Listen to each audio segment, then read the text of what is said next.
In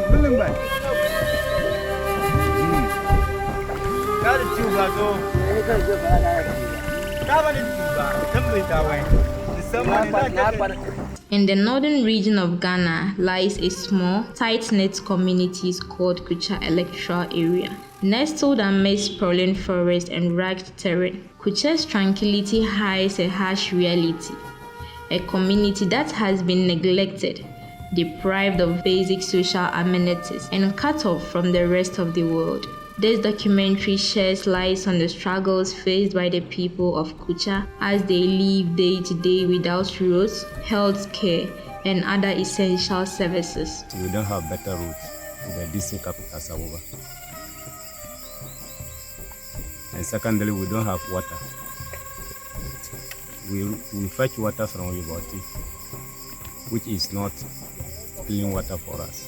The journey to Kucha is as treacherous as it is unforgettable. With no roads leading to the community, residents must traverse through rocky paths, streams, and thick vegetation for hours just to reach the nearest town or market. This isolation has left the communities cut off from the outside world, making access to vital resources and emergency assistance virtually impossible.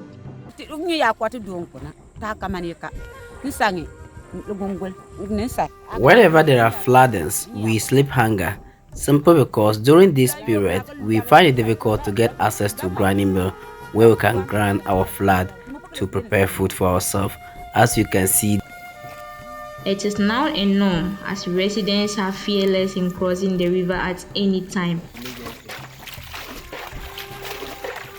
But the dangers associated with the river are numerous as there are no life jackets and the canoe is in a dilapidated state whereby water enters the canoe at every second. Due to this, residents have to always fetch the water in the canoe before use. There are no dedicated paddlers. Everyone has to risk their lives to cross the river, as this boy is using his hands and these small girls are waiting for someone to help them cross the river. Sometimes impossible to reach the hospital at the appointed time, which makes us lose our loved ones and family members. We are in the darkness. And you see that we are facing a lot of challenges about electricity. The grounding and then the pregnant woman like this facility, for instance. You see that in the night, the nurse will be there and then the sickler will come. For a pregnant woman, he cannot do anything in the night because of the lighting system. And the grounding for this area too is also another major problem for our electoral area here. So we are facing a lot of challenges about electricity in this area. Health personnel live with predators and unfavorable life situations that have led to many health workers turning their backs on these communities. the chief compound serving the 6 community has no medication. They have only one nurse that is in charge. In case of any training within the district or in case of any personal travels, when he goes, the place has to be locked down. Yeah, I was in 2020. So when I came, I met a whole lot of challenges. And I've also been following the district health director and his team. But up till now, I'm not seeing any improvement. Some of the challenges are lack of midwife, no proper lighting system, no telecommunication network, poor road infrastructure, and a whole lot of things that we are lacking. If the condition is critical, the only thing I can do is to write a referral for that person. Somebody is referred either to Sambole Holy Clinic or to Sababa District Hospital. If it is in the night, they have to cross with the patient. After crossing, there's no roads to get them to the district facility. And we all know that while they delay, maybe the condition worsens. Even though we have been appealing to successive government to come to our aid, but all has proven futile. Let's say, and she was running diarrhea, and we went to the clinic where chief compound. There's no the drugs there. They say there's no dry. We don't have all those kind of things. Water, drove. So we don't have. They don't have all those. So they transfer them to go to Saboba because of the road. The road is not good now. Before they reach there, they boil there before they reach there. And the second thing, one of my brother too. She was my brother's wife too.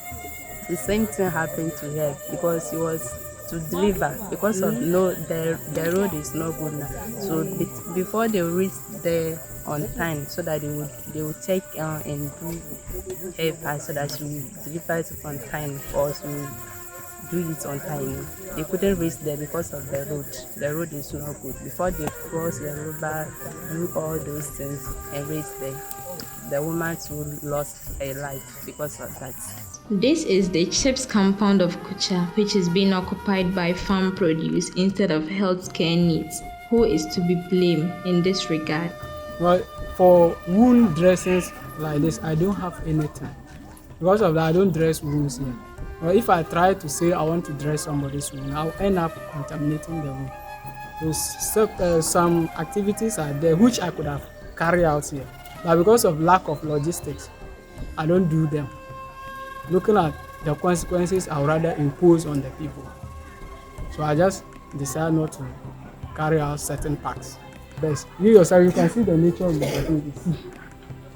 It's trying to collapse. I've spoken on this on several occasions, but I'm not seeing any improvement. So they should do their best to renovate this facility and also try to help us in some of the logistics I'm just talking about. If the facility is improved, at least we can get some of these logistics which can also help in delivering some of these conditions I'm just talking about. For a chips compound, we know that it's not every condition you can manage. You definitely have to refer. So if they improve on this facility without working on our roads, we still have a challenge there. Looking at deliveries, for instance, it's not every delivery case that you can conduct at a chips compound level. So I'll appeal to them that they should try to assist in our roads and our health facility. Over the years, some nurses were posted there and they refused because they feel like serving the people within this area is a punishment to the nurses. And sometimes when you are transferred, it's like maybe you are just being punished. So many people doesn't accept posting to this area. It is the same thing happening to the education system. A common tricycle, which is a reliable means of transport to many communities in the country. The Kucha story is different because there is no way for tricycles to pass through to the communities that compel residents to send their farm produce to Togo for sale. By the nature of the route, we are farmers in our various communities. And when it is time for something like we want to send our foodstuff to market, we find it very difficult because even a Mutikin cannot come to our area. So some of our foodstuffs remain at home. Even it will be compelled to send it to Togo to sell simply because there is no route. Residents of Kucha do not believe they are part of Ghana, yet politicians always locate them during campaign times. Sometimes we wonder whether we are Ghanaian or Togolese. By us as now, we look ourselves to be part of Togolese simply because when we are going to Togo, we don't have much problem like going to Ghana. Education is infectious in Kucha and is spreading, whereas students cannot be crossing the river Oti every day with the risk involved. Sometimes, if I cross the river and I go to school, and if I come back to our village, sometimes I will be going back again. I will not get canoe to cross, so I will still go back to our village and stay there. So the time that I get canoe, that is the time that I will go to school. If I will not get canoe, I will stay at village. The only facility serving the 6 communities is combined. The facility is meant for the primary school, But because there's no facility for the JHS, they have to combine them with the primary schools. That is very, very worrying. And sometimes the place is not conducive. Teachers who are supposed to be within the community, some of them feel that there's no network, there's no light, and there's no potable water. So they feel like staying here is just a hell. So they don't want to come to stay here in the community. Despite efforts being made to address the issues in Saboba district and the comments made about Kucha, they have unfortunately proven to be ineffective. Various measures and initiatives have likely been undertaken to try and resolve the problems in Saboba district, but they have not produced the desired results. The mentions of Kucha issues may have added to the complexity and challenges of finding a solution. Despite the efforts invested, it appears that the problems and concerns persist in Saboba district, and finding an effective solution remains elusive. And the most important of all is that this is a major road linking to 6 communities. This is Jitjeni Community 1. And many people are from Kucha, Botwain, Samboli, and then Kacheni. They are all crossing here. And it is only 2 canoes that we are using to cross this number of people. Students, market women, some of them are coming to grant.